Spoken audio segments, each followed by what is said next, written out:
Bismillahirrahmanirrahim. Assalamu alaikum. Respected dear students, this is your course instructor Fazal Shahbaz Khan is speaking to you right now, and I hope you are doing fine and having a great time. आज एक बार फिर अपने part number 4 को लेकर हाजिर हुआ हूँ. Again of the same section of power words, your instant vocabulary dose, जिसका आज हम ऑफिशियली यहाँ पर थर्ड लेटर शुरू करने जा रहे हैं in a serial, that is the serial of words of letter C. तो इससे पहले कि हम ये शुरू करें, मैं आपको फिर याद दिलाऊं. So far in 3 parts up to this moment we have covered 20 words in great detail, with great understanding, no doubt about that, and for their meanings as well, especially ऐसी meanings के जिनको देखकर हम ये ना भूलें कि एंटोनिम्स की जजमेंट हमें ख़ुद करनी आनी भी चाहिए और हम कर भी सकते हैं. वो एक अलग बात है कि इंशाल्लाह ताला मैं ऐसी ही एक सीरीज़ इसके बाद भी लेकर हाज़िर होऊंगा ऑफ पावर वर्ड्स, जो कि ज़ाहिर है कि एंटोनिम का सेशन होगा और मैं बाकायदा उस पर मेंशन भी करूंगा. खैर, let us talk about the portion of synonyms, word synonyms in the shape of part 4 for letter C. आज हमारे पास जो वर्ड्स हैं सी के, वो भी 10 हैं. कोशिश करूंगा कि आज के लेक्चर में 10 के 10 वर्ड्स आपको कवर करूं. So in this very part we will cover in part 4 all the 10 letters of all the 10 words of letter C. So here we go. It's our part number 4. We start from the same lineup. Of course, this is the lineup of the same lot of words. That is, now we are starting from word number 21st.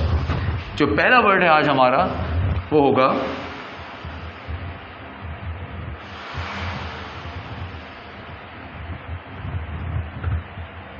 now the word this time, as you can see before you, is cadence. The word cadence. अब ये word क्या है ये मैं आपको हाथ के हाथ बता देता हूँ. अपने end से ही लग रहा है. Attendance, acceptance, जो ending हमारी en या ance पर हो, ऐसे तमाम के तमाम words हमारे noun कहलाते हैं. So this time we start from noun as far as our C section is concerned, of course. तो cadence यहाँ पर क्या है, आइए इसकी मीनिंग को सबसे पहले समझ लेते हैं.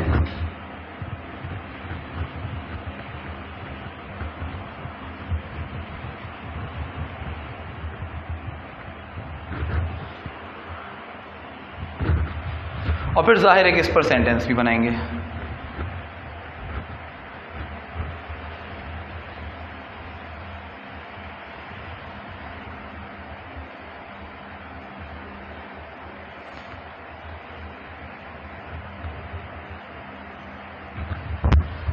All right, so the word is cadence. अच्छा, what is cadence by the way? ज़रा समझ लेते हैं. It is actually a sort of a sound जो एक ख़ास किस्म की रिदम में और ख़ास किस्म की कंटिन्यूटी में किसी मखसूस पर्सनैलिटी के लिए डेवलप किया जाता है. जैसे रेसलिंग का अरीना हो और किसी की एंट्रेंस थीम सॉन्ग चला दी जाए, तो उससे क्या होता है, हमें पता तो होता है उस रेसलर के बारे में that he is pretty vicious and having, you know, uncanny attitude of actually tearing his opponents apart. But at the same time, yes, जब उसकी म्यूज़िक बजती है तो उसकी उस क्वालिटीज़ में कमी नहीं आती, बल्कि मज़ीद उसमें ऐसा लगता है इजाफा हो गया. ऐसे ही जाहिर है कि किसी को डिफ़ाइन करने के लिए, हालांकि ये नाउन है लेकिन अक्सर एक और नाउन को डिफ़ाइन करने के लिए यूज़ किया जाता है. ठीक है जी. जैसे इसका मतलब होगा what is a cadence, it's rhythm और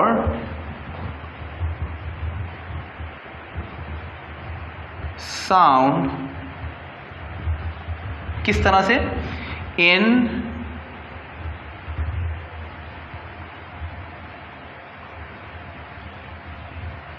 कंटिन्यूटी. एक ऐसा रिदम या एक ऐसा साउंड जो बिला तातुर जो है वो बढ़ाते चला जाए, और मतलब ये कि आपको बार बार सुनाई दे, ताकि जिसके लिए ये जनरेट किया जा रहा है वो और भी ज़्यादा ताकतवर नज़र आए. फॉर एग्ज़ाम्पल, इस पर एक जुमला अपने मुल्क के सिपाहियों के लिए हम बना सकते हैं. For example, the sentence could well be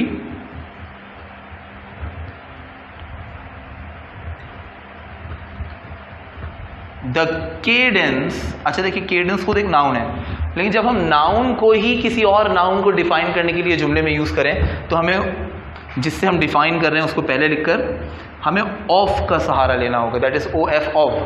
the cadence of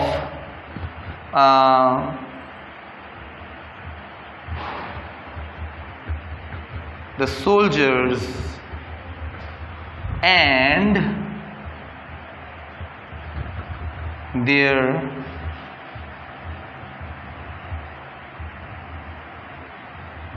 feet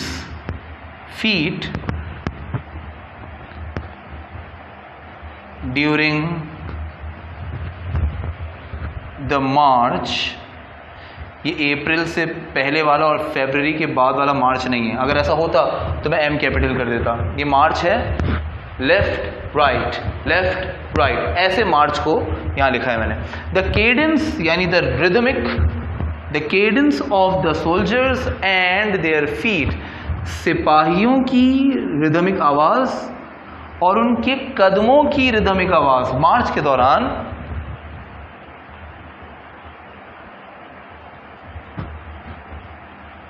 makes all of us feel more patriotic। आज़ादी की सातें करीब हैं तो उसके मुनासबत से एक जुमला आपके सामने लिखा हुआ है, और ज़ाहिर है कि ऐसे में ज़ाहिर है कि जब हम फ्लैग होइस्टिंग देखते हैं तो उसमें सिपाहियों की परेड और उनकी मार्चेस से हमें मज़ीद जज्बाती होने का मौका मिलता है। So that is the first word for it. इसे मैं मिटाना चाहूँगा and we have a lot of words to go. Again 10 words का इरादा किया है, लेकिन पता नहीं मैं हम यहाँ पे कर पाएंगे या नहीं, लेकिन फिर भी कर तो लेना चाहिए।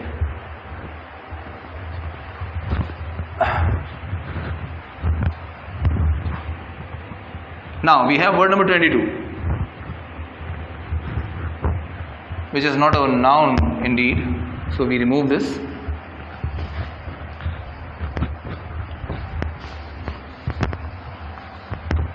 And here we go.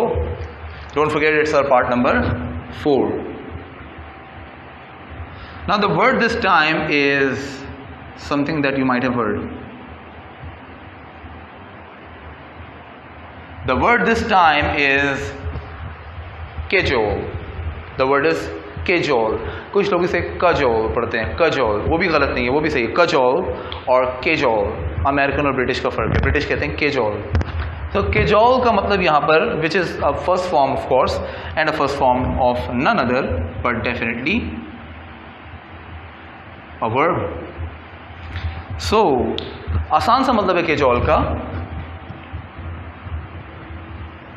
To अर्ग जोर देना, और टू फोर्स और टू एक्चुअली परहैप्स परसुएड। ज़्यादातर हम इस वर्ड का इस्तेमाल पॉजिटिव एटीट्यूड के लिए करते हैं, not for the negative version of it. अलबत्ता आइए इसका जुमला हम तैयार कर लेते हैं। For example a sentence could will be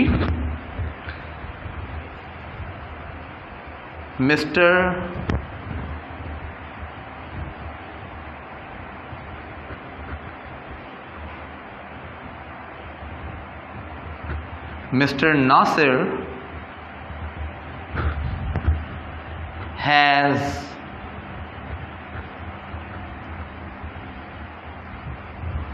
cajoled his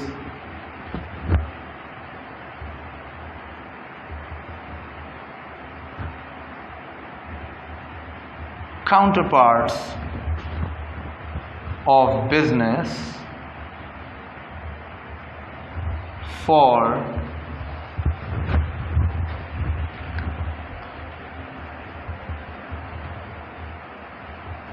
opening another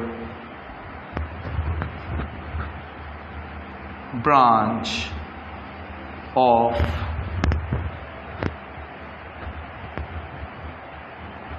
their firm.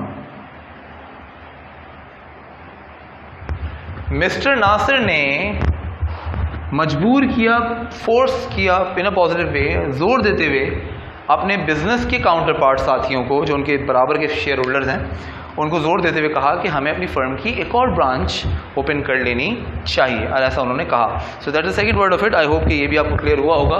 It's our word number 22 and now we will be moving on to the next part of words of course. और nevertheless, let's take another word. Just removed the section of meaning.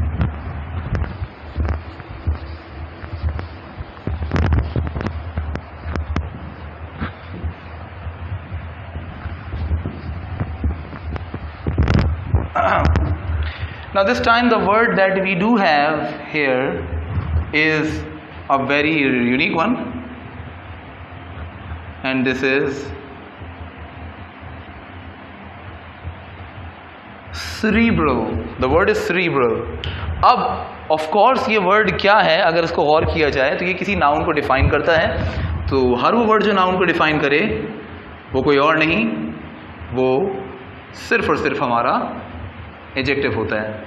So here we of course continue this to its meaning.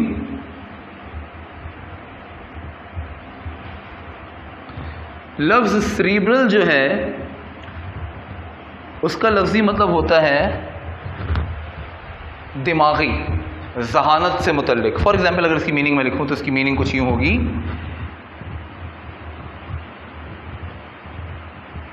Related to दी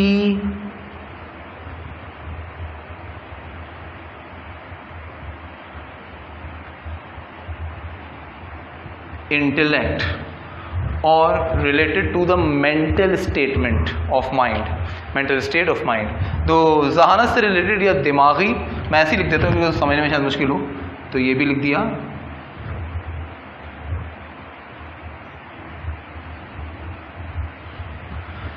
अब इस word का इस्तेमाल क्या होता है, positive way में भी कर लिया जाता है और नेगेटिव वे में भी. अगर किसी को ज़ाहिर है डिफाइन किया जा रहा है इन अ सेंस कि वो बहुत ही पढ़ा लिखा है और उसकी छाप जो है वो बड़ी सेरिब्रल है, तो वो पॉजिटिव है. लेकिन अगर कोई आपको डराता है, धमकाता है, तो वो भी सेरिब्रल पार्ट रखता है. तो इसका सेंटेंस ज़ाहिर है कि चाहेंगे तो हम किसी भी तरीके से बना सकते हैं, लेकिन एक जुमला जैसे मैं आपको यहाँ पे बना देता हूँ. The sentence could well B,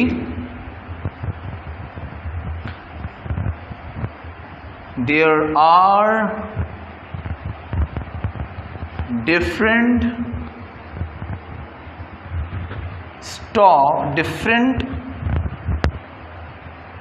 stocks of cerebral books in my personal library. मेरे घर में वाकई बहुत सारी किताबें हैं, बहुत सारी. एट टाइम्स कि मुझे बाहर से कुछ लेने की ज़रूरत ही नहीं, लेकिन मैं फिर भी लेता हूँ ताकि स्टॉक बढ़ता रहे. तो मेरी अपनी ज़ाती लाइब्रेरी में जो मेरे घर पे है, वहाँ पर मेरे पास बहुत सारी इंटेलेक्चुअल बुक्स मौजूद हैं और उसके कई स्टॉक्स मौजूद हैं. तो ये 3 वर्ड्स हो गए. इजाज़त दीजिएगा तो मैं इसको मिटाऊँगा. As you move on to number 4.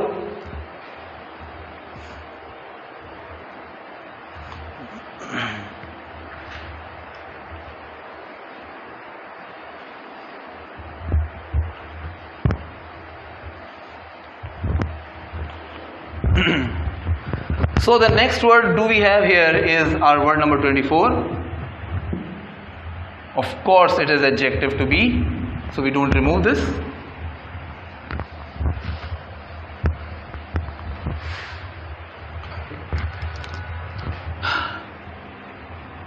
Chassaignant. The word is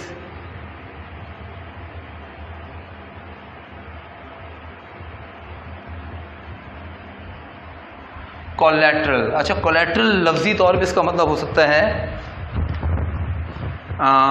certain, ये कह सकते हैं सर्टेनिटी.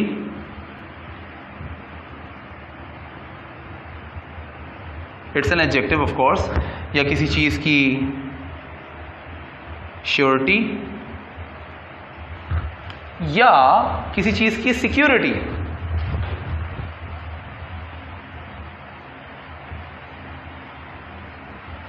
ठीक है जी। अब मसलन ये हुआ कि आप जब किसी चीज़ की ज़मानत देना चाहें,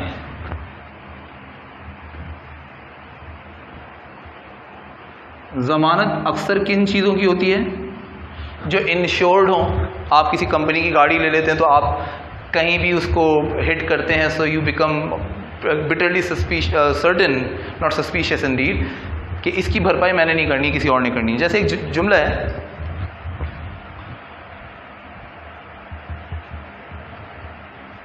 दी कंपनी, जैसे मैं कह रहा था उसी सिनेरियो में, is always supposed to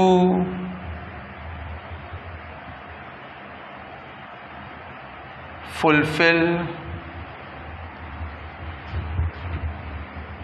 the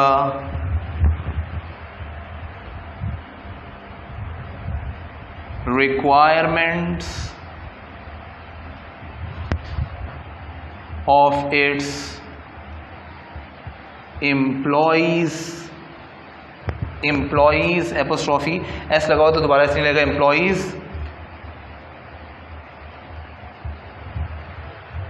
collateral damage. Company ने गाड़ी दी, कंपनी ने घर दिया, उसमें कोई ख़राबी आई तो कंपनी को फ़ौरन बताया, उन्होंने वो कोलैटरल डैमेज आपका फुलफ़िल कर दिया। ठीक है जी। इस तरह ये आपके 24 वर्ड हो गए। एक और वर्ड ले लेते हैं और कंटिन्यू करते हैं into the next part of it. Of course अब जो वर्ड ले रहा हूँ वो डिफरेंट है, Indeed, not an adjective again. Moving on fast this time around and let's talk about word number 25. The word is Kenny. Now, by its appearance, the word looks like a defining word for a noun, and the word is actually none other but an adjective. शायद इसकी meaning आप जानते हो। Any guesses for that? और अगर आप जानते हो तो मुझे फौरन बताएंगे।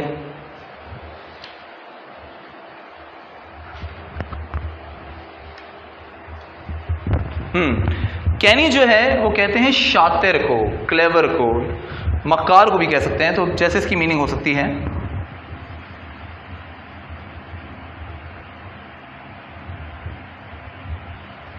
shrewd और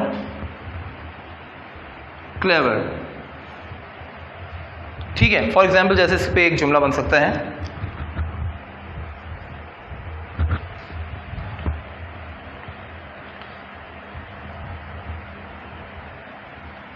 most of the times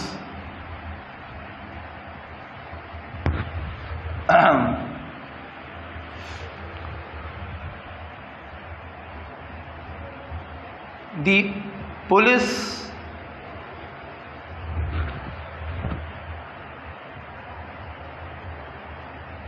department remains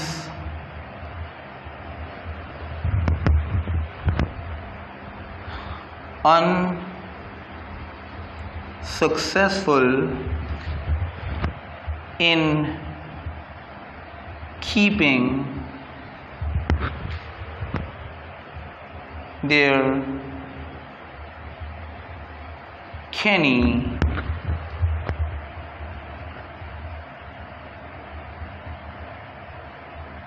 culprits.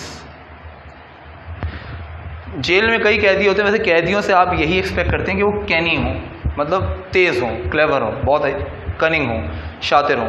तो अक्सर बेशतर पुलिस डिपार्टमेंट जो है वो नाकाम ही नज़र आती है अपने कैदियों को, अपने मक्कार कैदियों को कैद रखने में, यानी कैप्टिव रखने में। ठीक है जी। तो let's talk about more of the words in Indeed and ऐसे लिख लीजिएगा, फ़ौरन इसे मिटाएंगे।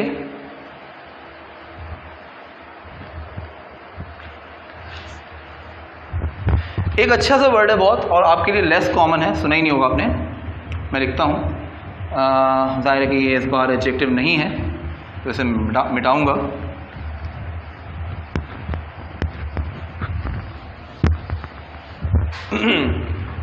So this time it is our word number 26th and the word is very new to you.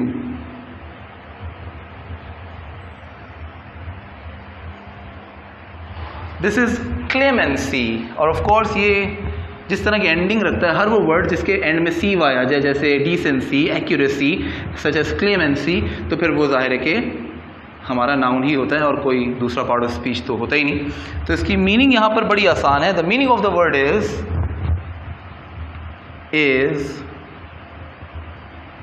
Mercy. जहाँ मर्सी यूज़ करते थे वहाँ क्लेमेंसी यूज़ करें।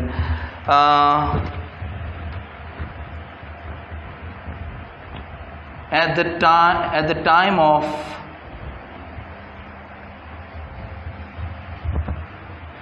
facing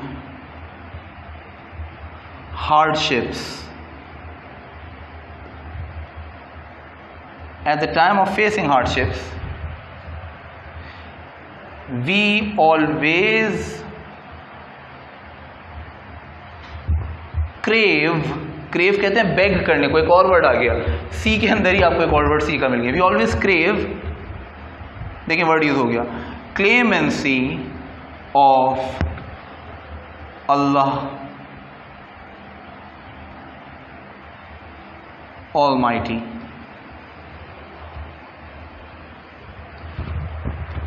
बुरे वक्तों में बदहाली फेस करते हुए ऐसे औकात में हम हमेशा अल्लाह रब्बुल इज़्ज़त की रहम की भीख मांगते हैं, उनसे पनाह मांगते हैं। अच्छा, इसी तरह बढ़ते हैं अपने अगले वर्ड्स की तरफ, अपने वर्ड्स में से 27वें वर्ड की तरफ।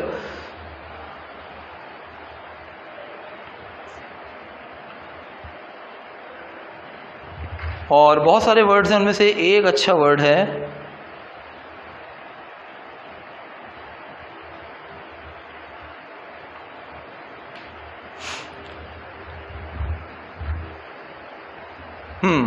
एक अच्छा सा वर्ड है जो कि मैं इस लिस्ट में ऐड कर दूं as the word 27, certainly not a noun.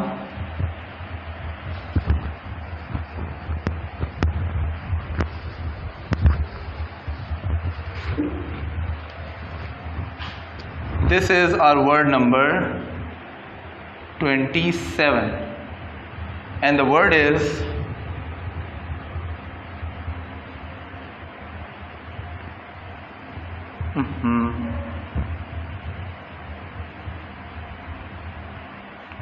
The word is concoct. Guess करिएगा कौन सा पार्ट ऑफ स्पीच ये वर्ड पॉसिबली हो सकता है। ऐसे तमाम वर्ड जो सी टी पे ख़त्म होते हैं, बहुत से ऐसे, जैसे कनेक्ट, इम्पैक्ट और डिसकनेक्ट। इम्पैक्ट तो खैर कोई और भी हो सकता है, लेकिन बहुत से ऐसे वर्ड जो सी टी पे ख़त्म होते हैं वो अक्सर हमें, ज़्यादातर हमें वर्ब की सिचुएशन में नज़र आते हैं। So here the word concoct which is a verb, here it means to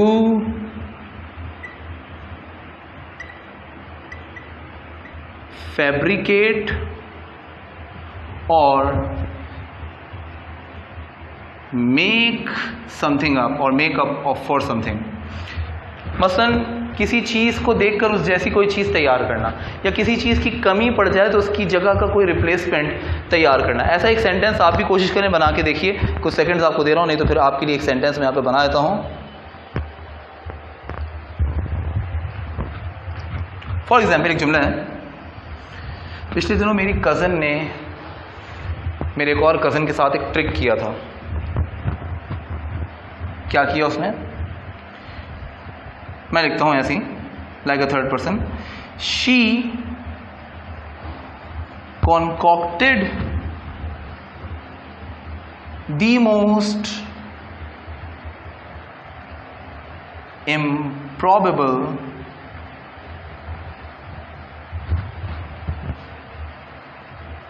prank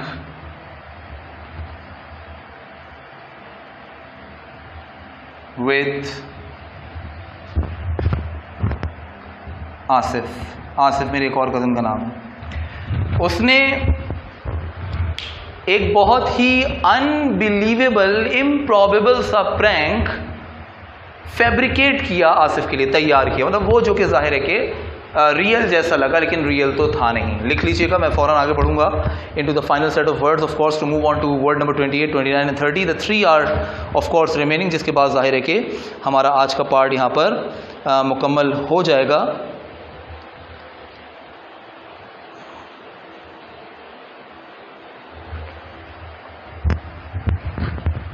now we have word number 28, ये वर्ब है तो इसलिए मैं इसमें चीज़ें लिखे रहने दूंगा। Now this time it is our word number 28। Of course the word is, और से देखिएगा,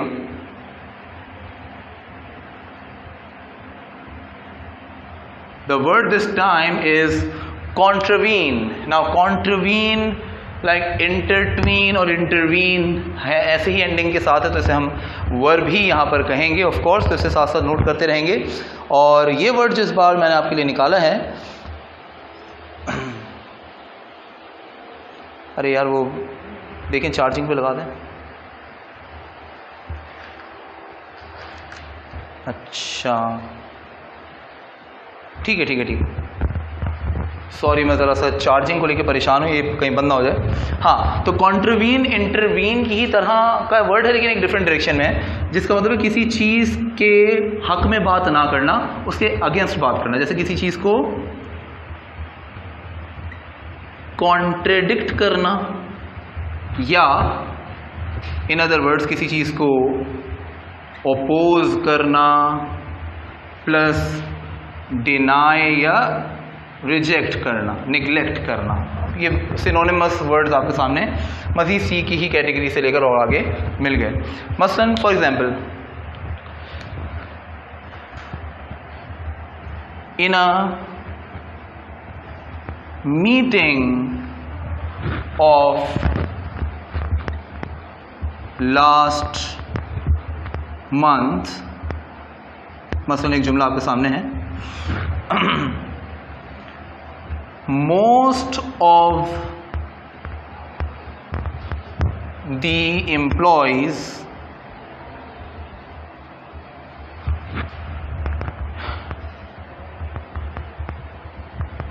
contravened the ideas given by the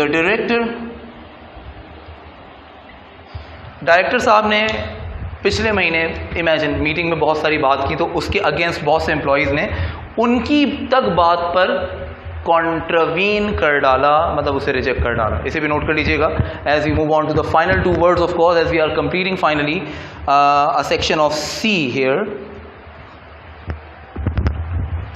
एक बड़ा कॉमन सा वर्ड है जो कि सेकेंड ईयर के बच्चे तो अच्छे तरीके से जानते हैं, और ये वर्ड जाहिर है कि उन्होंने reflections on the reawakening east में पढ़ा है, जिससे एक बात फिर साबित हुई कि सेकेंड ईयर के और बहुत से इंटरमीडिएट और मैट्रिक में जो वर्ड्स हम, या सेकेंडरी में जो वर्ड्स पढ़ते हैं स्कूल में, वो हमारे किसी भी लेवल में काम तो आ ही जाते हैं। तो वोकैबुलरी को कभी भी फॉर ग्रांटेड मत दिया करें। As we talk about another of a word that you have already studied, the word is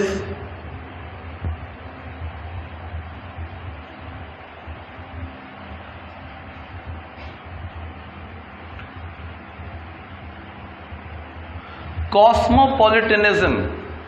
जैसे कॉस्मोपॉलिटन एडजेक्टिव है और कॉस्मोपॉलिटनिज्म आपका यहां पर हो जाएगा नाउन, जिसका मतलब होता है किसी चीज का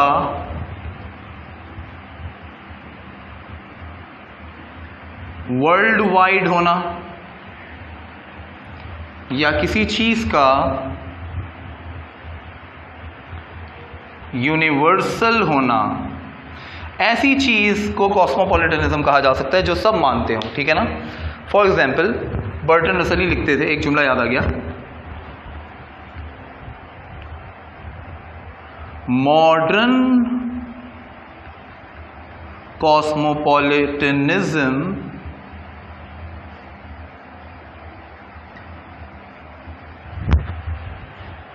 is based upon science and machinery. ऐसे कई और भी जुमले आप बना सकते हैं, ठीक है जी. ब्रदरहुड को भी कॉस्मोपॉलिटिज्म कहते हैं. लास्ट वर्ड आज का मैं ले लेता हूं, और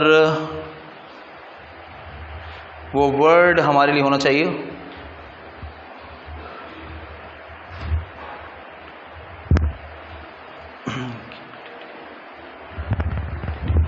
the last word but not the least, number 30 coming up.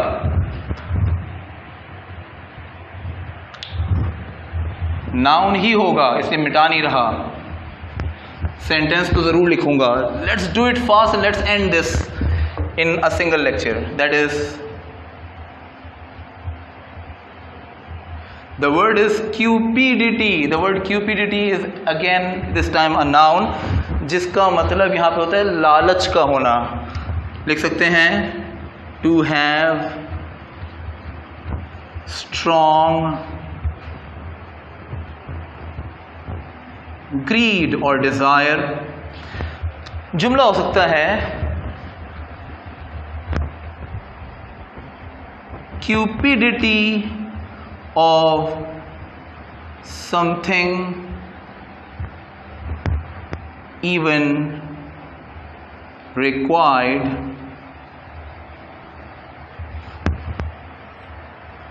leads to